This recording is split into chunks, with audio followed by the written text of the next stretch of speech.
बिस्मिल्लाहिर्रहमानिर्रहीम। नाज़रीन अस्सलाम वालेकुम, खुशामदीद कहते हैं आपको अपने YouTube channel the visible fact में।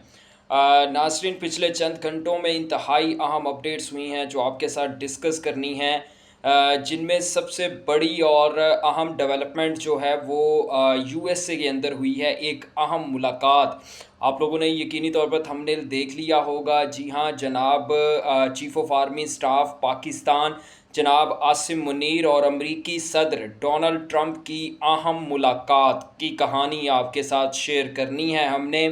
और इसके साथ साथ पाकिस्तान की सुप्रीम कोर्ट के अंदर जो है वो जजेस एक दूसरे के खिलाफ बयानात देने शुरू हो गए हैं। यूं कह लें कि एक किस्म की सुप्रीम कोर्ट के अंदर जो है वो बगावत शुरू हो गई है। ज़ाहिर सी बात है, पीटीआई को लेके, पीटीआई के मुतालिक जो फ़ैसले किए गए उनको लेके काफ़ी अरसे से जो है वो सुप्रीम कोर्ट के अंदर इख्तलाफात चलते आ रहे हैं। जजेस जो हैं उनके आपस में इख्तलाफात हैं। उन इख्तलाफात की बेस के ऊपर ये ख़बर जो है वो ज़्यादा यूँ कह लें हैरत ज़दा ख़बर नहीं है। क्यों? क्योंकि ख़ान साहब के साथ जो हुआ इलेक्शन के दौरान जो है वो ख़ान साहब के साथ जो हुआ, जो इंतखाबी निशान छीना गया, इसके अलावा पीटीआई के ऊपर जो केसेस हुए उनकी अपीलें जब सुप्रीम कोर्ट के अंदर जाके लगती हैं तो उस वक्त जो सारा मामला होता है पीटीआई के ख़िलाफ़ जो फ़ैसले आ रहे हैं अदालतों से, उसके बाद पीटीआई के अंदर ये मुखालफत होना जो है वो एक फ़ितरी अमल है। इसमें आपको ये बताएंगे कि कौन कौन से जजेस जो हैं उनके आपस में इख्तलाफात सामने आए हैं और क्या बातचीत हुई है, यानी कि जजेस ने एक दूसरे पर क्या इल्ज़ामात लगाए हैं या क्या बयानात दी हैं। ये तमाम चीज़ें जो हैं वो आपके साथ हम लोग शेयर करेंगे। ख़बरों की तफसीलात जानने के लिए हमारे साथ आखिर तक जुड़े रहिएगा।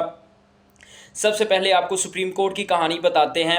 आपको याद होगा कि जब फरवरी 2024 में इलेक्शन हुए थे तो उन इलेक्शंस के दौरान जो है वो पीटीआई के जितने उम्मीदवार थे उन उम्मीदवारों ने यूँ आज़ाद उम्मीदवार के तौर पर इलेक्शन लड़ा था, यानी उनसे जो है वो इंतखाबी निशान छीन लिया गया था पीटीआई से। तो इस वजह से उनको आज़ाद उम्मीदवार के तौर पर ये इलेक्शन लड़ना पड़ा और इसका मकसद सिर्फ़ और सिर्फ यही था कि किसी ना किसी तरीके से जो है वो पीटीआई की मकबूलियत को रोका जा सके और जो पीटीआई का वोट बैंक है उसको तोड़ा जा सके। जो पीटीआई का वोटर होगा, ज़ाहिर सी बात है, जब उसे बल्ला नज़र नहीं आएगा तो वो पीटीआई के उम्मीदवार का जो इंतखाबी निशान होगा उसको ढूंढने में उसे काफ़ी मुश्किल होगी और इससे पीटीआई का वोट बैंक जो है वो काफ़ी हद तक कम हो जाएगा। लेकिन पीटीआई की जो सोशल मीडिया टीम थी उन्होंने काफ़ी ज़्यादा इसके ऊपर काम किया और जितने पीटीआई के उम्मीदवार थे पूरे मुल्क में, जितनी नशिस्तें थी उनके ऊपर जितने पीटीआई के उम्मीदवार इलेक्शन लड़ रहे थे, ना सिर्फ उनके इंतखाबी निशान आवाम तक पहुँचाए बल्कि भरपूर उनकी कवरेज भी की गई। अब ये फ़ैसला जो है वो सुप्रीम कोर्ट के उस वक्त के चीफ जस्टिस काजी फ़ाइज़ ईसा ने दिया था। उन्होंने कहा था जी के पीटीआई के इंट्रा पार्टी इलेक्शंस नहीं हुए तो इंट्रा पार्टी इलेक्शन ना होने की बेस के ऊपर उन्होंने पीटीआई से बल्ले का निशान छीन लिया था। इसी चीज़ को जो है वो आज सुप्रीम कोर्ट के अंदर दोबारा दोहराया गया है। एज़ यू ऑल नो कि पीटीआई का जो है वो केस, मखसूस नशिस्तों की अपील वाला केस जो है वो सुप्रीम कोर्ट के अंदर चल रहा है। फैसल सिद्दीकी जो है वो उसमें पीटीआई की नुमाइंदगी कर रहे हैं। फैसल सिद्दीकी सुप्रीम कोर्ट के वकील हैं और एक क्रेडिबल वकील हैं, वो पीटीआई की नुमाइंदगी कर रहे हैं। उनसे आज बात करते हुए जस्टिस जमाल मंदोखेल साहब सुप्रीम कोर्ट के जज हैं और इन्होंने आज फैसल सिद्दीकी से मुकालमा करते हुए कहा कि जब बल्ला छीना गया था अगर हमारे पास आते तो हम बल्ला ना छीनते। तो इसके ऊपर फैसल सिद्दीकी साहब ने आगे से बहुत कमाल के जो है वो जुमले कहे, जो कि हर जी शऊर इंसान और हर अक्ल और फ़हम रखने वाला इंसान जो है वो लाजमी ये बात सुनकर कहेगा कि आपके साथी जज, उस वक्त के आपके आका, उस वक्त के आपके सरबरा ने ही ये फ़ैसला दिया था। किसी ने बाहर से आके सुप्रीम कोर्ट में ये फ़ैसला नहीं दे दिया था। और एक और बात की गई कि उस वक्त तो चलें आपके पास नहीं आई पीटीआई, लेकिन अभी तो आपके पास केस है तो अभी बल्ला वापस कर दें, क्योंकि अभी भी पीटीआई के पास इंतखाबी निशान मौजूद नहीं है।